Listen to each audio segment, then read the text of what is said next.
the North American LCS. We're going to be heading into the Rift for our first match of the day, LMQ versus Complexity. And you got to say, LMQ have been playing incredibly well all split long. They have been in first place for 8 out of the 9 weeks. And to give you an idea of just how good they have been, they have the most kills for a team with 335. Ackerman has the most kills and assists in the top lane. XiaoWeiXiao has the most kills in the mid lane. And Moore has the most assists in the entire league. Every player on this team has actually had their own standout game, so opponents really can't just focus on shutting down one lane either. Ackerman, in particular, though, was very impressive last week on Gragas. His stat line was huge, and he took home the Week 9 MVP award. This is my favorite play of the entire game. Seraph starts off the fight with Ackerman, but he completely outplays him, and he's not done here either. He teleports back to base, buys home guards, uses his teleport to go up top. This is just after killing Seraph. And then he 100% double lift all by himself. Ackerman making plays on both sides of the map within seconds of each other. It's huge. But if there has been one thing Complexity has excelled at this split, it's taking down top teams and long games, but mostly taking down top teams. Yeah, as we mentioned at the top of the show, that Complexity is still in that race for a playoff spot. And they can start it off right here with a really big bang. If they were to be able to take down the top team, they could definitely instill that fear of the blue shell in the rest of the league. Last week, we saw Complexity returning to strong laning champions in order to exit that early game without giving up a large advantage to their opponents. And that's going to be especially important against LMQ, who do play aggressive fairly early on. Very true. Teams like LMQ and Complexity spend hours crafting strategies and honing individual skill. But sometimes winning a game comes to the unseen X factor of game sense. So you can play the game and you can watch what's going on and you have every visible aspect covered. But then there's stuff that's going on in your head, working with timings, predicting stuff. And that for me is game sense.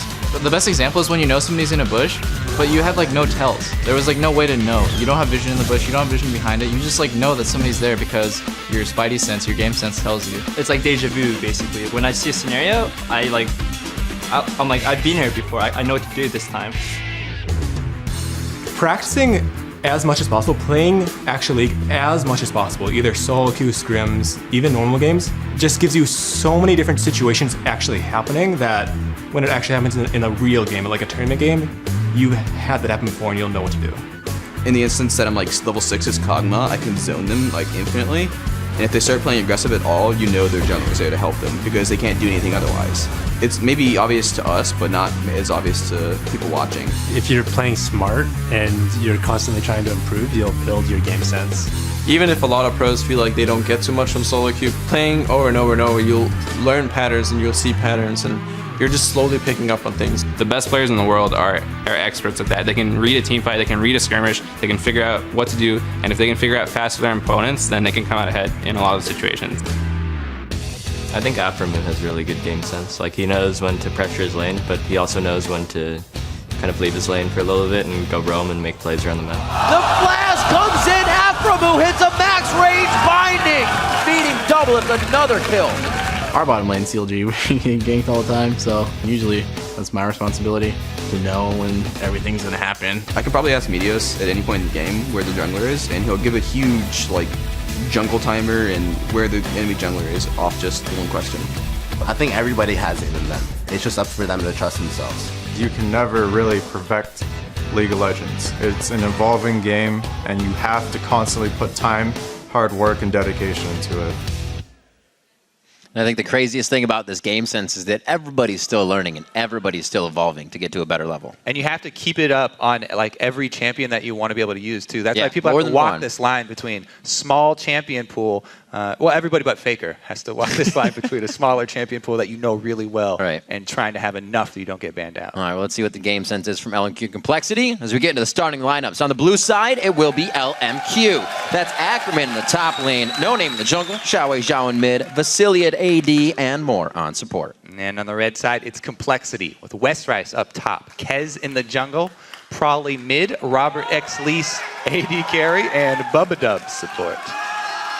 Complexity has yet to beat these guys. This is the one team that's kind of been their kryptonite as one of the top tier teams they haven't really been able to take a chunk out of yet. It would be huge. It would kind of keep Complexity knocking down those top teams, as we said, and really being a spoiler of all the winnings. Yeah, now that LMQ are actually the first place team, it would send a huge message to the rest of the league if Complexity can actually take a game off of them.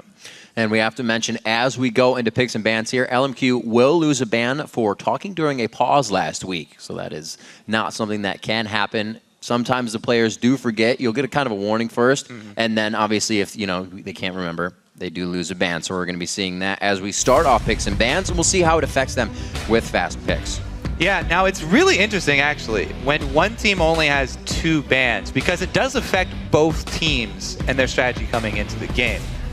Working around only 5 bans, sometimes you'll just see a team just give up on banning all of the very strong champions and let a whole bunch of them through. They just open up the floodgates and try to grab as many as they can. But LMQ being on blue side means that if they did that, they would only grab 1 since they have first pick, and Complexity would be able to pick up 2. We'll see if Complexity try and work around that strategy, or if they just go with normal bans against LMQ. So far, pretty normal. Lulu extremely annoying up in the top lane, and it's such a flexible pick that it can be used in any of the lanes. I feel like Gragas has a big place in this game. Gragas definitely does. Being taken away, being banned, I feel like Complexity is actually going to try and take this pick. Yeah, the top lane is actually one of the lanes right now that has some of the biggest problems as far as champions are concerned. Nidalee and Gragas just are giant standouts. Above a lot of the other top laners. And one of them is going to be getting through here.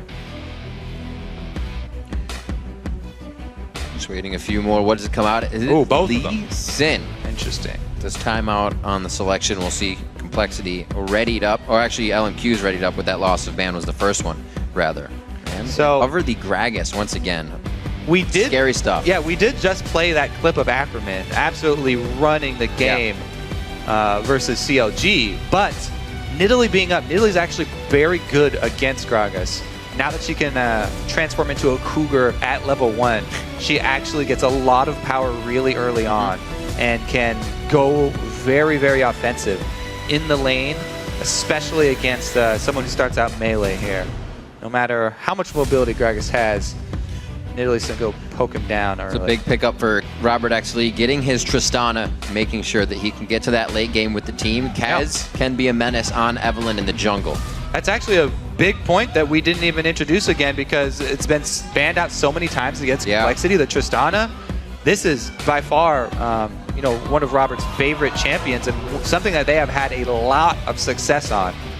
In a lot of their games where they have upset the top teams, it's Robert on Tristana in the late game. More. With a big old smile on his face. NoName's not feeling it. The Brazilian finals are going on right now. A huge crowd there. Awesome to see that show happening at the size that it is. After just a short amount of time, it was, I believe, IEM Sao Paulo. The crowd was one of the loudest I heard, but they're loud everywhere. Remember, All-Stars. Yeah, our or the crowd's NA LCS crowd. Yeah. Kog'Maw locked in. So they say late game, you want some late game? We'll bring it to late game.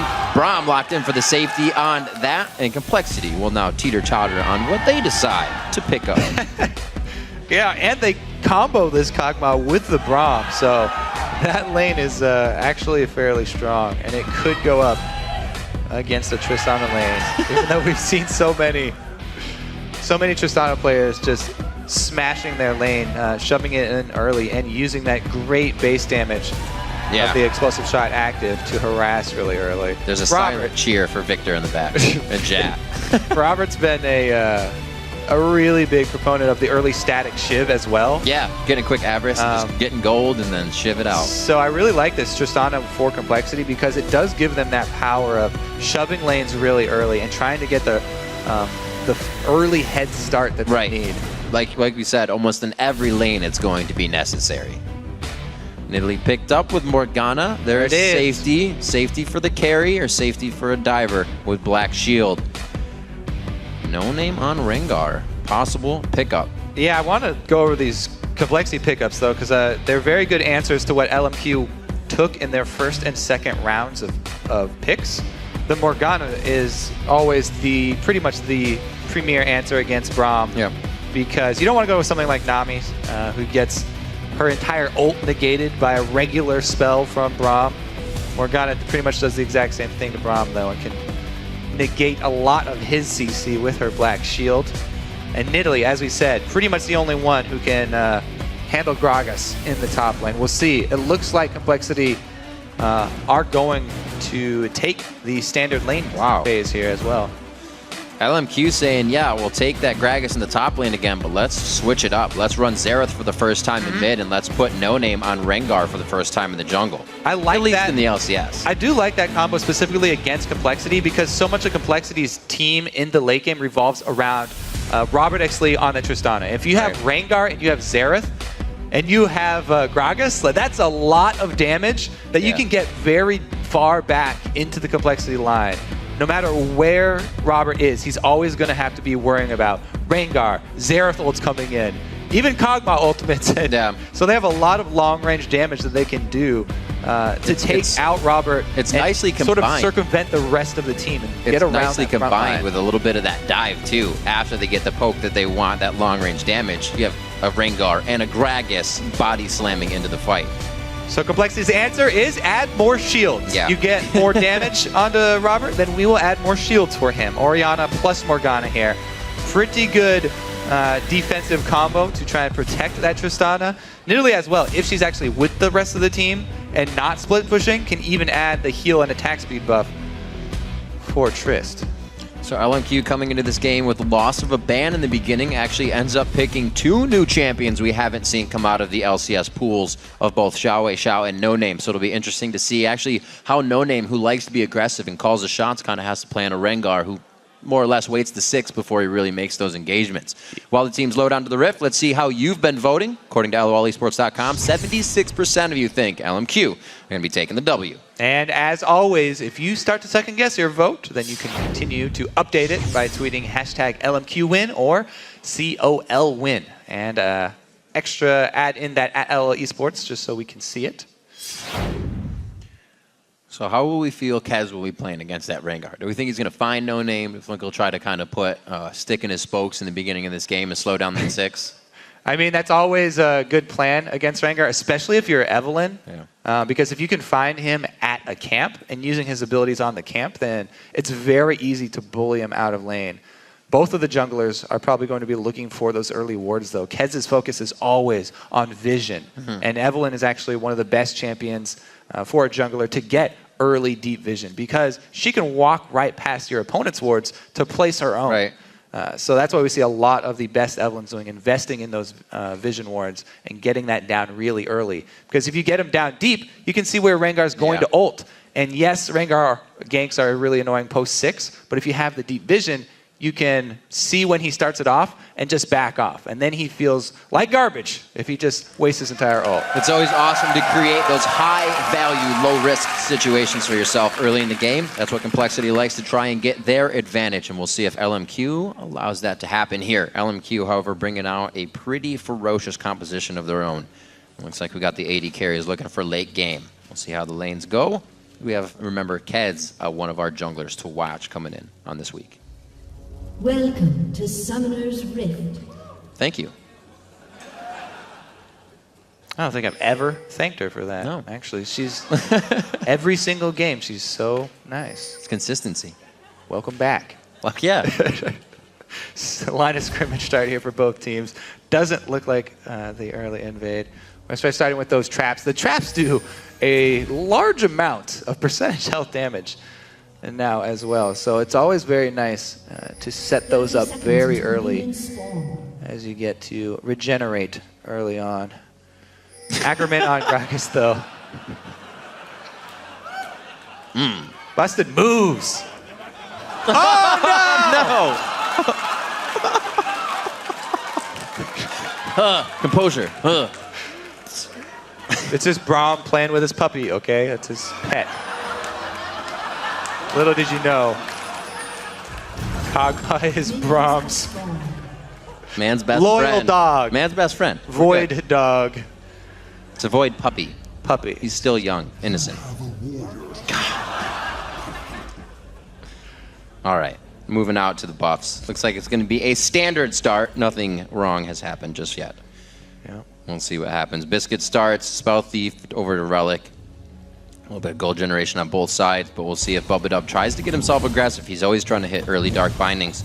At least start off Robert with a safer lane by putting the aggression down first. Yeah, we also want to note that the deep ward on the blue buff there for for complexity. Ackerman back to his old ways because he doesn't want to get that early poke I talked about from Nidalee early.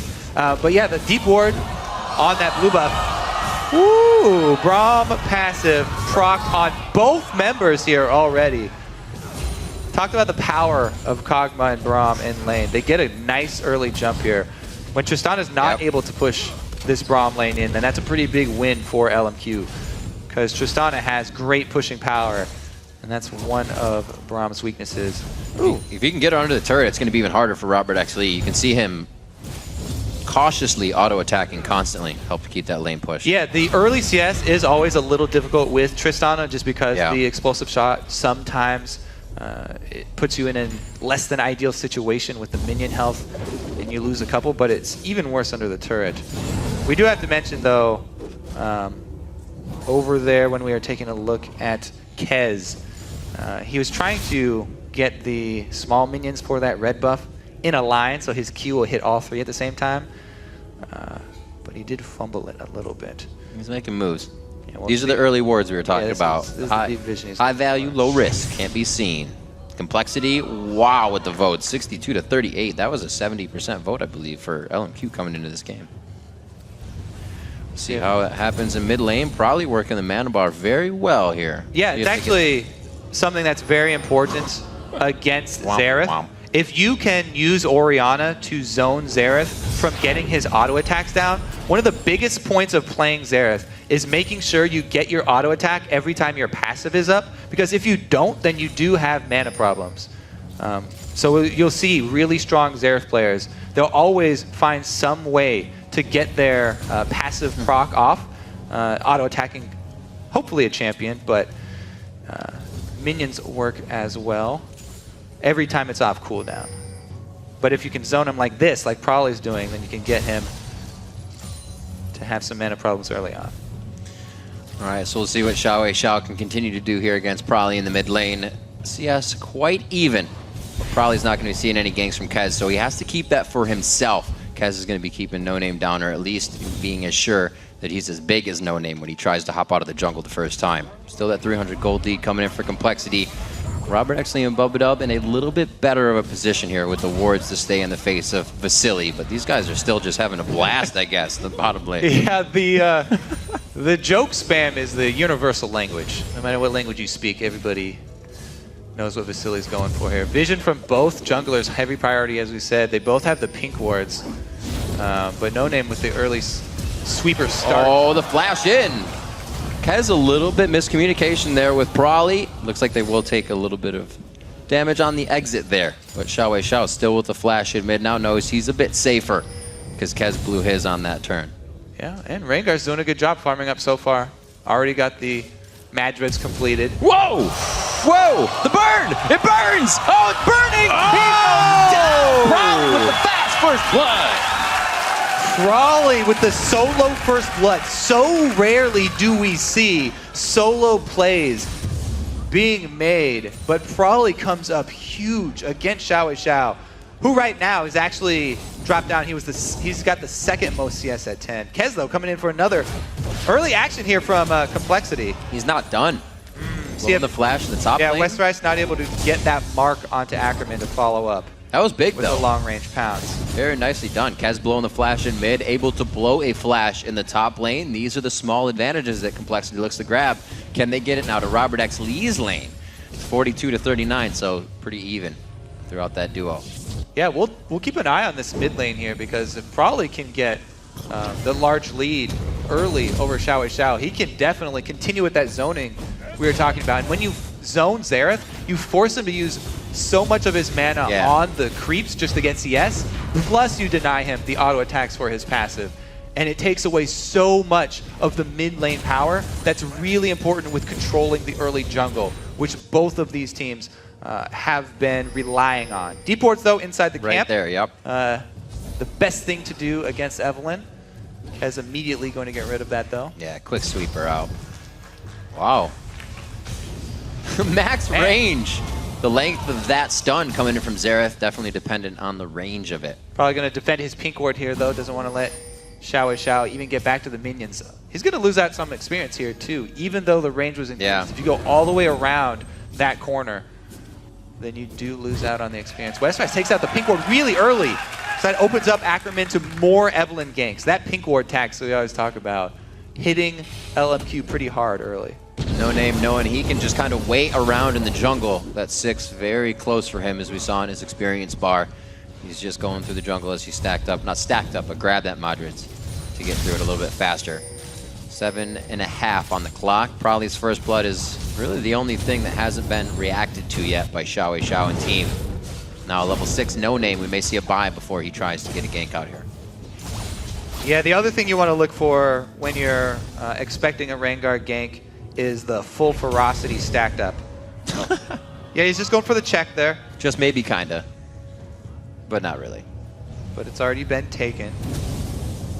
Yeah, you want to see Rengar stack up full ferocity in the jungle before he goes for his gank, so he can get off 2 empowered abilities when he does go for it.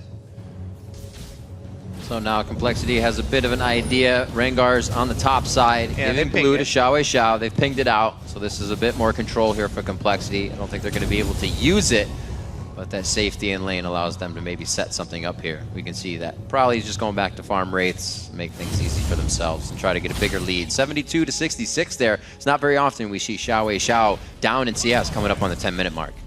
Yeah, I mean, I guess there was a little bit of a gank from Kez early on to burn the heal. Uh-oh, Vasilii gets hit. That's a very nice Soul Shackle. He gets a double lockdown. Bubbadub puts himself in the right spot. Beautifully done. A Cathian surprise, no return on damage. Great job by Complexity using that level 6 all in. Robert has been the hero when it comes to Complexity wins. Rengar mid, though. It's going to be a good gank. Probably could have got himself caught out here. The shockwave goes down, but it's not going to be enough to thwart him. What a close-in! Westrice already with the rotation from top lane. Complexity 3 steps ahead. Oh, Complexity coming up huge in the early game. That should be Dragon for them because they simultaneously got kills bottom and mid. Huge, huge early swing of power here. Now this is a very dangerous gank. Should almost always be a guaranteed kill because Rengar can root his target for the easy long range stun from Xerath. But man, the collapse from Complexity was already in the works. Great flash by Westrice and movement by the team to keep those kills going, and both coming in. Now Dragon at 10 minutes over to them. We'll see if LMQ can answer with anything. Complexity getting that early lead, they already extended. Man, the point I was going to make about that level 6 all-in bottom from Complexity is that there's a huge boost in power for all-ins for Tristan and Morgana lane when they hit level 6, whereas Kog'Maw, his boost in power comes from harass that he'll be able to do in lane with his level 6. And so Complexity wastes no time. They jump on literally as soon as they get their level 6 to go for the burst, and don't let Kog'Maw poke them down. Because once he gets that level 6, you heard Sneaky talk about it, it's so beastly in range. Yeah. The extra harass. Just the ability to apply both Bio-Arcane and Living Artillery. But it's not going to be very good if it's going to be a ROBERTxLEE at 18 first. He'll be able to just walk up and get a few shots in. 91 to 75 CS. Rengar gank number 2. The top lane, Westrice playing very safe. He already has the alert. He gets out safely. He should be all right. Wait, the ultimate. No, the explosive cast puts him back in range. He's got 300 and just about 10 health. He can't get over the wall. The hit comes in. They get the bola. It just misses. Actually, he hits him, but not on full charge to teleport out. 1, 2, 3. Oh my, wait a minute. Ackerman. What? Oh, man. That's why when you check bushes, you always attack move the bush. Just action. Never just right click in the bush or else you won't attack your Even more action. What? Another. Back and forth. Yeah. That's a good missed trade. kills going down everywhere, but everybody's wanting more, which is cool. The action's not going to be stopping anytime soon. Well, we're looking for all that early action between these two teams. As you said, Complexity have been a team that goes over and over back to this strong early game. And LMQ have shown so many times that they love playing aggressively in the early game. Great clash between these two. And it's the bottom team that's already looking like they have the advantage here. Complexity, though, so many times, even with early leads. Yeah. I like games it. kind of drag out really, really long. And these games are going to be all about damage too, Kobe. Look at the top laners. Got Xian's coming out for both buys on first. It's going to be all-out war in every lane. I like it. So Ackerman, I'll be very curious to see if he actually rushes the Lichbane completion or if he goes with a second ability item in between Xian and Lichbane. Looks like he is rushing that Lichbane that has become so common. I really do think that there's value in just going Xian into the Zanyas and then completing Lichbane, because Lichbane scales really well, but the upfront ability power from it, not the biggest gain. So far in lane, with a little bit of help that Westrice has gotten, he has capitalized 1-0-1 for himself, as well as the roam mid. See if he can keep it up on Ackerman's Gragas. That has been a scary, scary thing in late game, and that's what both teams are looking for. We still have a long story to go here. 13 minutes in, 2,500 gold in favor of Complexity. The thing is, yeah, we say like Complexity, they always like these late games, and they found so many other wins in the super late game against top teams, but they shouldn't be looking for that. Right now, they have an early lead. Of course. And they should actually work on trying to snowball leads and close games out. That's the TP jump. bottom. He still has a flash. He can get over the wall. Actually, his flash is down. They're going to be going on Bubbadub here. That's a very nice attack. Kez tries to come in. NoName's already on the outside. He sees it. The Buster shot backwards, but they may be able to chomp down on Kez still. He goes down. NoName gets a piece of that as he's forced to walk out after the danger subsides. Minute and 50 on to Dragon. Key there is coordinated aggression from LMQ. Teleport with Rengar gank both at the same time. So even though Kez is in the area, they aren't able to answer, and there's just a massacre of wards in the bottom mid bush. Hopefully, Westrice can get this turret in the top lane. They only lost kills. They didn't lose Dragon. And he'll be able to create the pressure that might hold Ackerman in a good spot so that Complexity can start to put the pieces in order. Start grabbing buffs now, and that Dragon. The second one, if they could get it in their favor. Yeah, even though that was great coordinated move from LMQ, they only got kills out of it. There wasn't a tower taken down. There wasn't a dragon to pick up after this. Teleport used. So Robert jumps out of the way, and Bubbadub uses the black shield on him at the same time. So that's unfortunate for Bubbadub. He had nothing to save himself. But here's the follow-up. NoName, so dangerously close to going down. He also gets a heal from Vasilii here, which saves his life long enough to get the kill for Dangerous Game as well. Trying to look at the builds. Robert has actually changed his this time, not finishing the static shiv, puts a BF sword already within that damage, maybe to kind of trade off and max what Kog'Maw can put out at that level 6.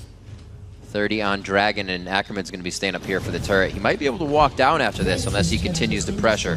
Looks like he's going to be heading right for it. He is able to answer the turret that it did cost him to go down bottom. However, that teleport's still going to be on cooldown, and Westrice just came back up. So now Nidalee can be in her element. Nidalee loves to split push. Westrice can stay up there, split push, and then use his teleport advantage to gain some sort of map pressure for Complexity as they posture around Dragon while Nidalee is split pushing. So Complexity will slowly get more and more map pressure if they're able to just occupy LMQ's time here and poke them and keep up the vision for long enough. Really, they're just trying to buy time for Westrice to slowly increase their lead. That means for LMQ, though, they need to force something. Oh! He body slams him during rocket jump! What a hit from Ackerman, making plays around the map.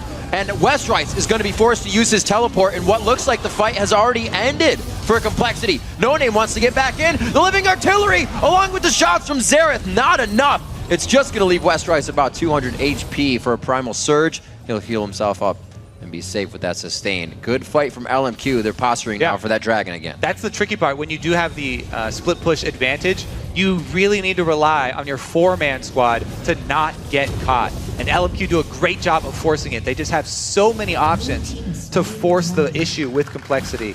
So much CC, and they use the Braum and Gragas to great effect there, earning themselves the dragon, even though Complexity had that teleport advantage. And just when you think you get away, you get 2 artillery fires falling on your head. Kog'Maw and Xerath. What a composition if you're trying to escape. Yeah, that's the long range that we were talking about. So much long range damage from LMQ. They're running a team full of snipers. So it's pretty much the worst situation for Complexity for their 4-man squad. They really have to be on top of the black shields and on top of their skill shot dodging abilities if they want to play this game with Nidalee. So just looking around, taking stock of inventories. Cooldown Rengar. NoName puts up the Brutalizer. We'll see a little bit more of that coming into play against the Lizard of Kez. He's had that finish for a while, and he focuses on some magic resistance next. But these two in the top lane, you see the Triforce and the Lichbane already completed as they start duking it out just a little bit. And here it is, the aggression from Westrice. Going to force Ackerman back. Ackerman can only get the advantage if he gets the jump on Westrice. Gets into melee range. I really do like the change to Gragas where he has to actually put himself at risk now to do the large burst. He still has the large burst, but you actually have to get into melee range to use it. Maybe he needs a couple tweaks though. He's a little bit strong at the moment. I don't know what you're saying, Kobe. Maybe the AoE aspect of it needs to be taken down a notch. We'll see though. Bounce team is on it, I'm sure. LMQ soaking up resources on their side of the map. It doesn't look like they have any pressure for Complexity at this moment. No wards either. Everything's on their side. As they are down 2,000 gold, they haven't really been the one to make the offensive move. That mid lane aggression was kind of just the back and forth of the poke they're able to bring to the table, and then they got the advantage. You see Complexity still trying to get in their jungle and still trying to make advantages. Trying to keep that deep vision down. Bubbadub does get it in the bush, but immediately cleared out by LMQ.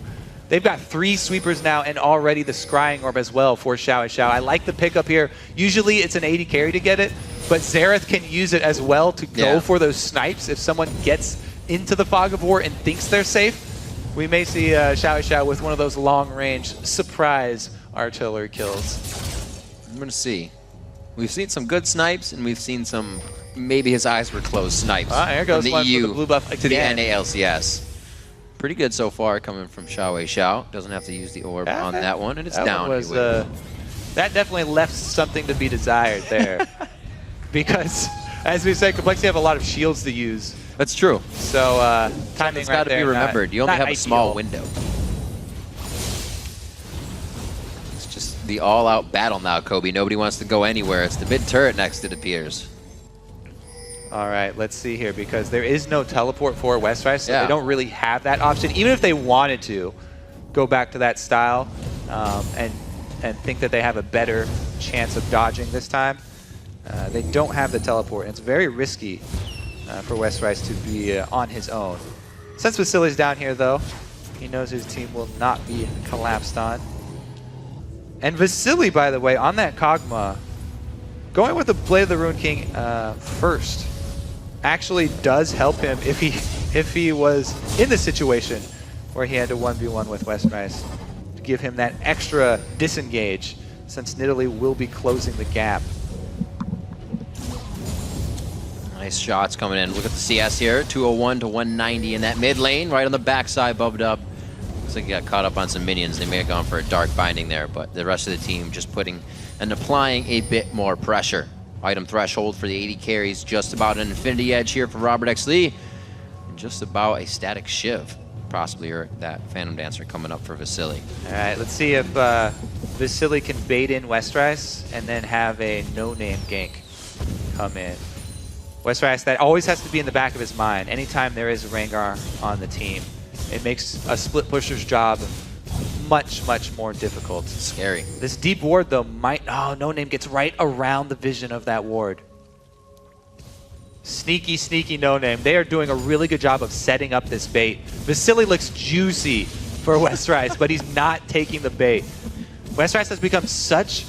He's been for a very, very long time, years and years, known as one of the most aggressive top laners, and he would just always split push and not really even care about ganks. He'd just deal with the gank when it showed up, and he'd try and outplay them. However, in recent times, he's been playing much more safe, and he's been much more cautious. And it's really paid off for Complexity. It's turned the team really around, I think. It's a hard thing to do. Remember him on Akali and whatnot. Everything he played kind of put him in that aggressive mentality. So. And he knows, yes, I have the power. I know I could take this Kog'Maw, but it's not worth the risk of the Rengar counter gank. Good so patience. he wastes a lot of NoName's time there. 2-1 only in turrets. With all the commotion we've had in the game, it's really just been each other's throats instead of the structures. The Zanyas will be second coming in for Ackerman. Using the top lane without any pressure right now. He's just having a ball. And he gets another wave to the turret. Top turret's going to be going down for him. Lichbane assisting in that. We'll see if he can keep it rolling. He is not getting any pressure from what's a teleport to come in from Westrice. Stuck in the bottom lane from Vasilii before he gets away. Great pressure in. LMQ now is getting themselves a lead on this one. He's now on the inhibitor turrets. Yeah, let's see what's their answer for this split pushing Gragas, because he's got a Lichbane. He's going to take that inhibitor turret down very quick. Westrice is recalling right now, but there is going to be a pretty big chunk out of that top side. Looks like Westrice will get there in time. Yeah, it's not going to be too much damage. That will heal up, but Ackerman now still teleport up. Doesn't look like they'll be able to get there first, but Dragon is definitely a possibility here, and the game could go in their favor after this. Big fight without Westrice could be huge. Yeah, nobody wants to get in a 5 vs 4 situation in a game that's this close. There's so much damage on both teams. Anyone out of position will go down really quickly. And Complexity don't even want to fight this one because they don't have Westrice near. It's the pick potential for both of these teams is actually quite large. LMQ feels like they can take a little bit of ground, and they Man, do. What the? Complexity completely out of sorts here. They just give up 2 objectives. And mid. Back to yeah, back. oh yeah, right. That's huge. Dragon and 2 turrets now going in the favor of LMQ. Complexity seems to have been snoozing for a little bit there. Way too complacent with the lead that they had, and they have been taken by storm. Turrets are tied up. Gold is just about the same, and Kez looking to make a play, and this is desperation for Complexity now. Complexity, what they're looking for is the Evelynn flank into the Orianna Shockwave, but LMQ are very well aware that that is the only really engage from Complexity, their only option. So they're warding up the sides. They have 1 defensive pink ward over on the Baron side, so they know he's not going to come from that side. But you can see they all want to spread out. All that LMQ really need to do is make sure they don't clump up. XiaoWeiXiao and Vasilii specifically do not want to stand together for that Evelynn and Ori combo. Very interesting. Kez keeps looking for it, though. I have to say, even though LMQ have evened up the gold, they haven't gone back to buy after that Dragon and that mid turret, so they might want to go purchase before they actually pick the fight. Because, yeah, they evened up the gold. Oh, actually, probably sitting on 2,400 gold right now. And Bubbadub goes down. He's sitting on 1,100. Kez goes down as well. LMQ dances this one out until they get the kills and the fight that they want. Ackerman throws that one just a little bit short. Yeah, how did that pick from the side even? That was a Rengar gank, I guess. NoName. There's no other way he would have just caught Bubbadub blind like that. Man, takes him down so quickly.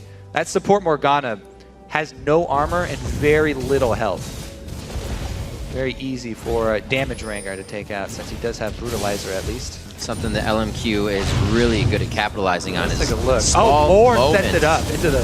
Ooh. Bye-bye. No chance. And then he's in the bush as well, so they get the jump onto Kez. Complexity, for the last maybe 5 minutes, just look out of sorts. Yeah. They kind of lost their way here. They didn't have a game plan in this around this 20-minute mark. They gave up 2 objectives, and then they just kind of milled around in the mid lane until they got picked off.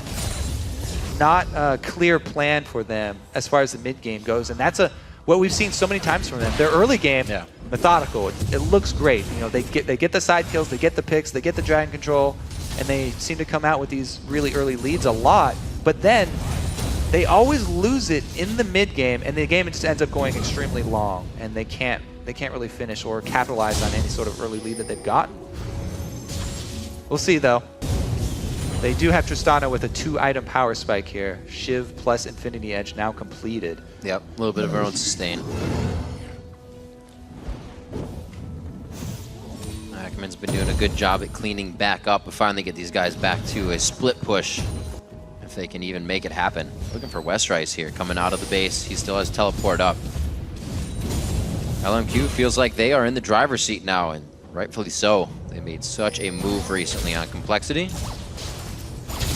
Usually Complexity is the one, like we said, once they get that advantage, the other team kind of puts themselves in a pressure situation. Robert will pick up a few more kills at a Dragon, but LMQ is now avoiding Complexity. Oh, here comes the flank though. They're looking for it once again. The 4-man squad's got to worry. Ackerman, see, LMQ do a good job. They call him right up. They can sense that Kez is coming around the side. They call Ackerman over. This will be a 4 versus 5 actually.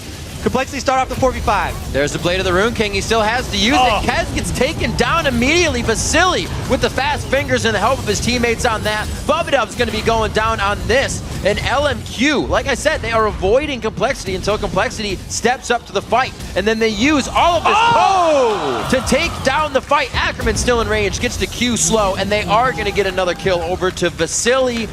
What a great way to fight from LMQ. Well, it was just the difference in communication between the two teams. Complexity, Westrice was down bottom and Ackerman left the lane, but he didn't make the call. And Complexity engaged at 4v5. Ackerman very quick on that Gragas to make his way all the way up mid. And so Ackerman there for the beginning of the fight while Westrice had to run and follow made a huge difference. 28-minute Baron. First place LMQ, showing why high caliber want to play. And they're just waiting. They all group mid, and when they start fighting, they lay down the wards to win the fight. And the rest of it is history. Yeah, I mean, you do get Westrice coming in eventually, but Ackerman was there for the beginning. Evelyn saw Kog'Maw. There's a reason that people are picking Kog'Maw so often now. Uh-oh, let's see the flash. Was gonna hit. Kog'Maw, even if people like Twitch or Evelyn open up on Kog'Maw, he deals so much damage if you stand there right next to him and give him a free Q and E to land on you, that he can just stand toe-to-toe with a lot of these quote-unquote assassins that come up to him invisible. And he does not run away, especially with this Blade of the Ruined King build where he's got the extra passive that he can activate when somebody pops out on him. Yeah. A lot of people don't take into consideration not that it would be leveled up too much yet, but that passive Q speed definitely takes control in a fight. You already stacked Static Shiv and Blade on. The shred from the active cannot be overstated. It is huge in those 1v1 situations. He's back in. Looks like he's got some gold to spend, possibly a lot closer to an Infinity Edge, or that after a huge kill lead coming in. And that is the Infinity Edge for Kog'Maw. He spikes over ROBERTxLEE quite hard here, but we'll see what they have as they go back. See it. Haunting guys for Prolly here in the Orianna build. Very interesting. Yeah, going for that flat spell penetration because he's really looking for the shockwaves onto priority targets. So if he gets the carries, either Gragas, Dareth, or Kog'Maw, flat penetration, really, really effective. And he's just banking a lot on the fact that he can get a good shockwave on the priority targets that don't have magic resist. Because that's what Complexity are going to need to turn this game around, honestly. They are in a very, very tough spot. Yeah. It would have to be a really, really good shockwave to turn the game around for them. Well, they're really trying to ward this up, Kobe. They have a lot of the vision necessary to make the moves, but LMQ is just so fast to react every time. It makes it look like there's no possible entry. Yeah, LMQ, they haven't spent a lot of money on wards, but look at their hyper carries here. The Kog'Maw's got an extra item over Tristana right now. A whole Blade of the Ruined King lead is massive for LMQ. And the little bit of vision that they do have is covering pretty much everything that they actually need right now. Since Baron's off the map, Dragon's off the map, they don't really have to worry about controlling anything besides blue buff. If they keep that away from Orianna, it allows them to shove in on the turrets.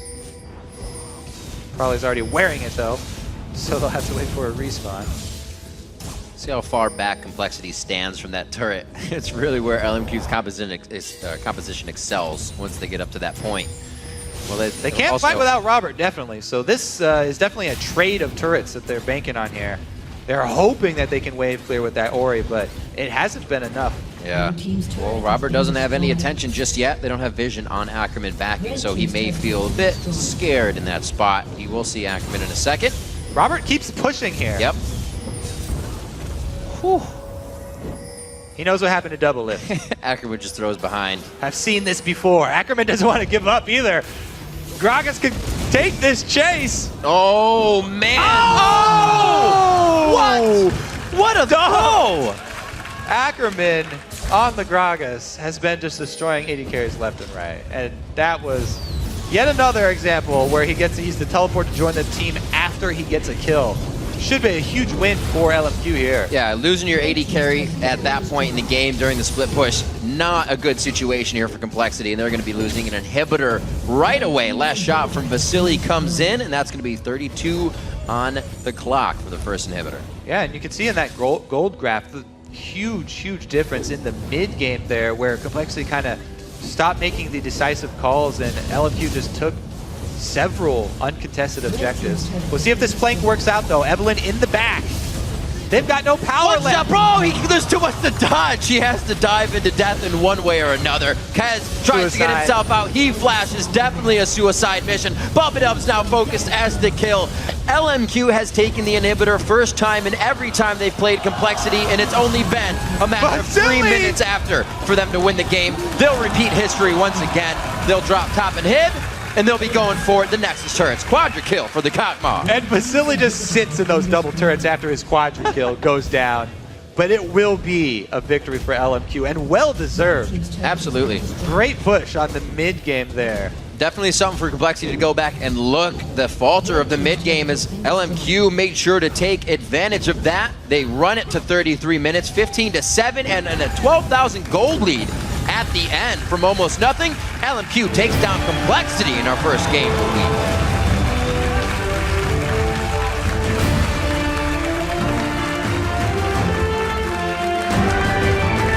I think that's one of the first times we've seen a team kind of recoup and figure out what Complexity is doing. How are they just taking our lanes down?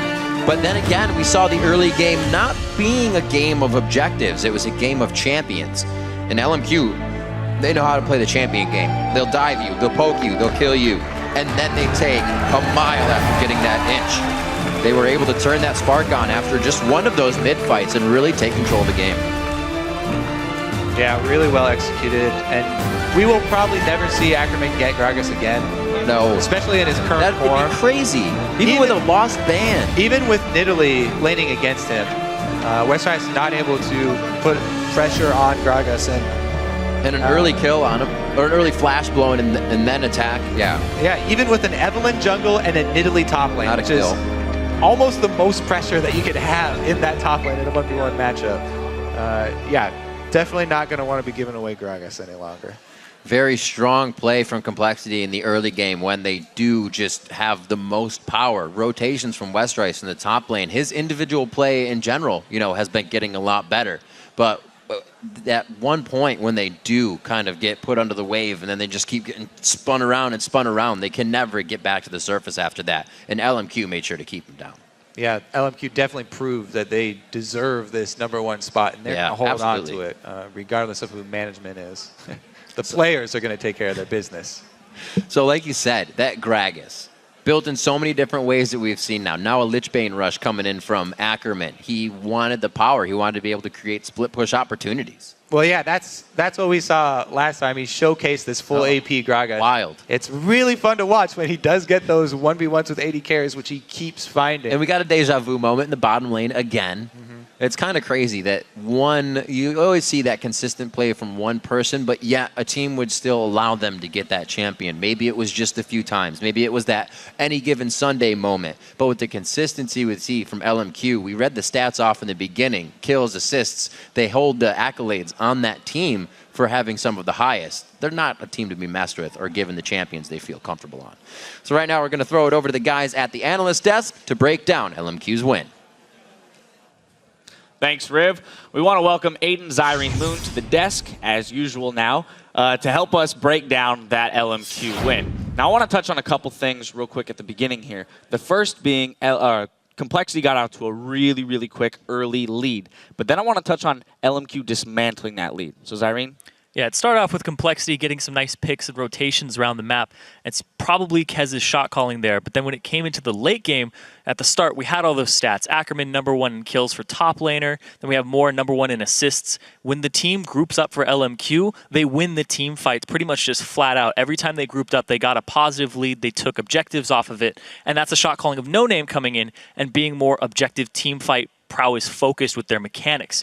And that's way different than Complexity style, where they're picking off and trying to get a lead, and then they didn't push it. They kind of let up the pressure. There was a dragon where Probably was out of mana. They didn't set up for it with wards appropriately, and they just had to back off. Yeah, it was really interesting because Complexity, as you mentioned, did do really well early game, and that is just individual skill straight up. They got counter picks there. They got Nidalee. Again, she is the best top lane bully right now, and Westrice was winning that lane. In the bot lane, you had the Morgana into Braum counter pick, and you're going to win the 2-on-2 when that happens. And this is what happened. These are things that you expect here from Complexity.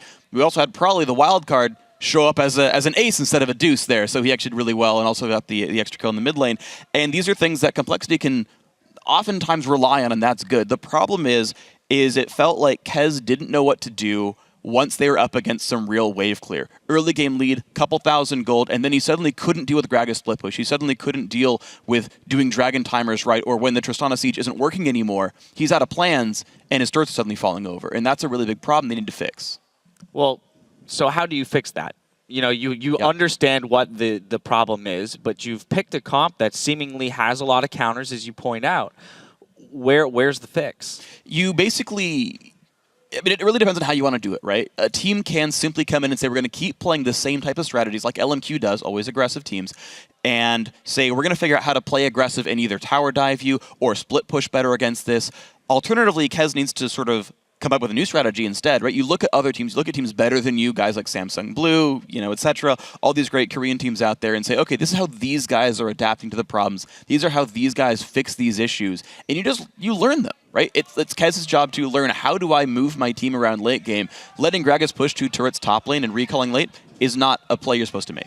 Yeah, it's pressure through map domination and map control. They just completely let up. They had CS leads all across the board in the early game throughout the lanes. They got a solo kill in the mid lane. They didn't leverage these little bits and turn them into a big crowbar to just pry the game open.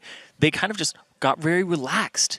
And that's very Complexity-like. We've seen it. They have these really long games for a reason most of the time, because when they do get a lead, they don't know how to close it out. It has to be just ward their jungle, ward it deep, get objectives warded up so you can just keep snowballing your gold. They gave up dragons, like I said, over and over again, and it's just pressure. Just pressure, pressure, pressure. Yeah, it's like they get complacent when they have a lead, and they're willing to let the game move into that. They're like, hey, this early lead will allow us to take it late, as opposed to using that early lead to actually close out the game. Yeah, and that's why I think Complexity are actually 0-4 against LMQ now, whereas they're beating some of the other top teams.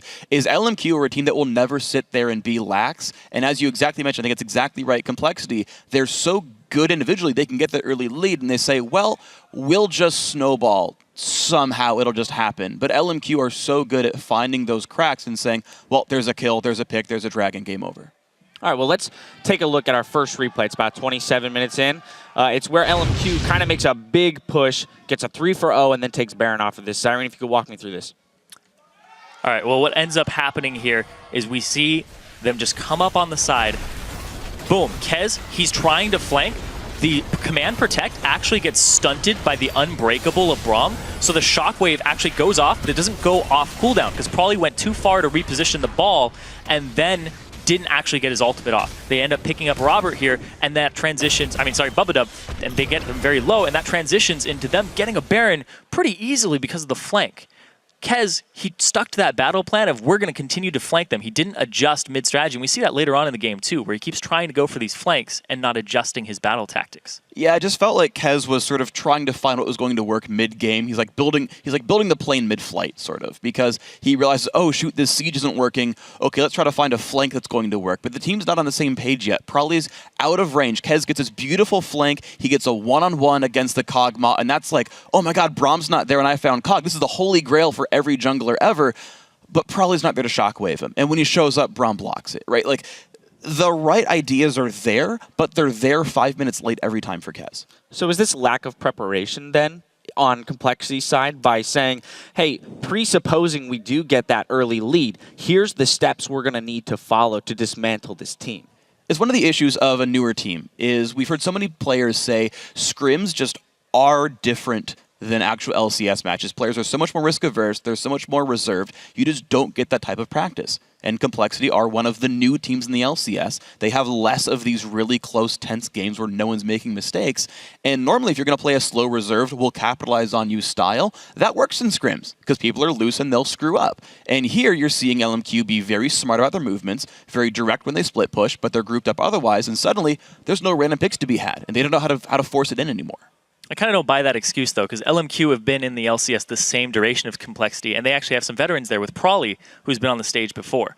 Like, I kind of feel like it's just a play style type of thing. LMQ, we talked about it. Vasilii has #1 AD carry CS. XiaoWeiXiao, I believe he's #2 in 10, and CS at 10.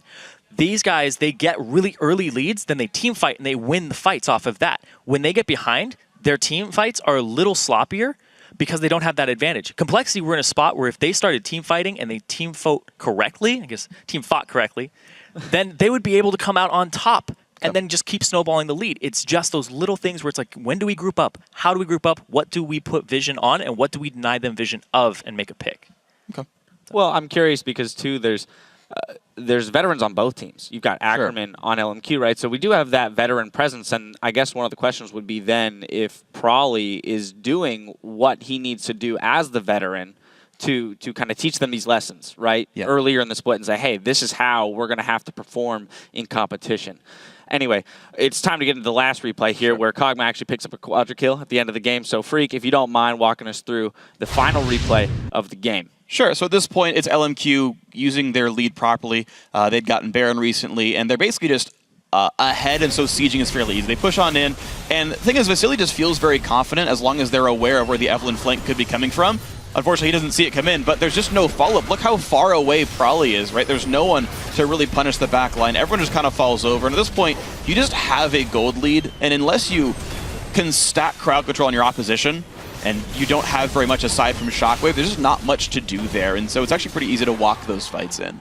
And actually to talk about the point about playing aggressively and the two teams being new as well is if your default strategy is aggressive, I think it's easier to play with less synergy than something more relaxed and reserved. I think it's easier to be like, well, we've only been together for 6 months, but if everyone always knows, oh, always go in, and Ackerman split pushes, that's a pretty easy style to continue to play and to understand intuitively, compared to a disengaged one where you've got to always be paranoid about where people are. And a big thing about that is you all have to be on the same page as soon as you see a misstep, because one person will be like, he took 2 steps forward, that's a misstep, and other people will be like, no, that's not enough for me, we'll wait for another opportunity. Right. So it becomes a split call. Exactly. All right, well, one final point. With that win, C9, CLG, and TSM all actually punched their tickets into the postseason. So what are those teams now, what are they thinking, right? Because that's a little bit of weight off their shoulders going into these final games of the season is we don't really care what happens. Let's experiment, or let's take the wins and build momentum.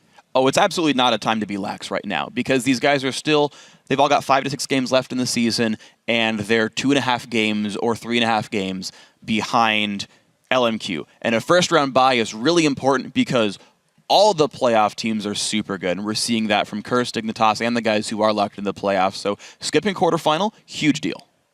Yeah, and I can't speak for their mentality, but you definitely can't get relaxed here. You have to be forward-looking, forward-thinking. Playoffs, anything can happen. We could have an upset. We could have one of the bottom teams become the #1 team. There's a lot that can happen in a bracket. So when you come into this, you just research the teams, you continue doing what you're doing if you're LMQ, and you just try to bring it home. Definitely scrambling for that second seed, at least for that first round bye, is very important for these teams. Well, thank you guys so much for all the input, as always. We've got to take a quick broadcaster cool down. When we come back, we'll jump into the action with TSM versus Evil Geniuses. Stay tuned.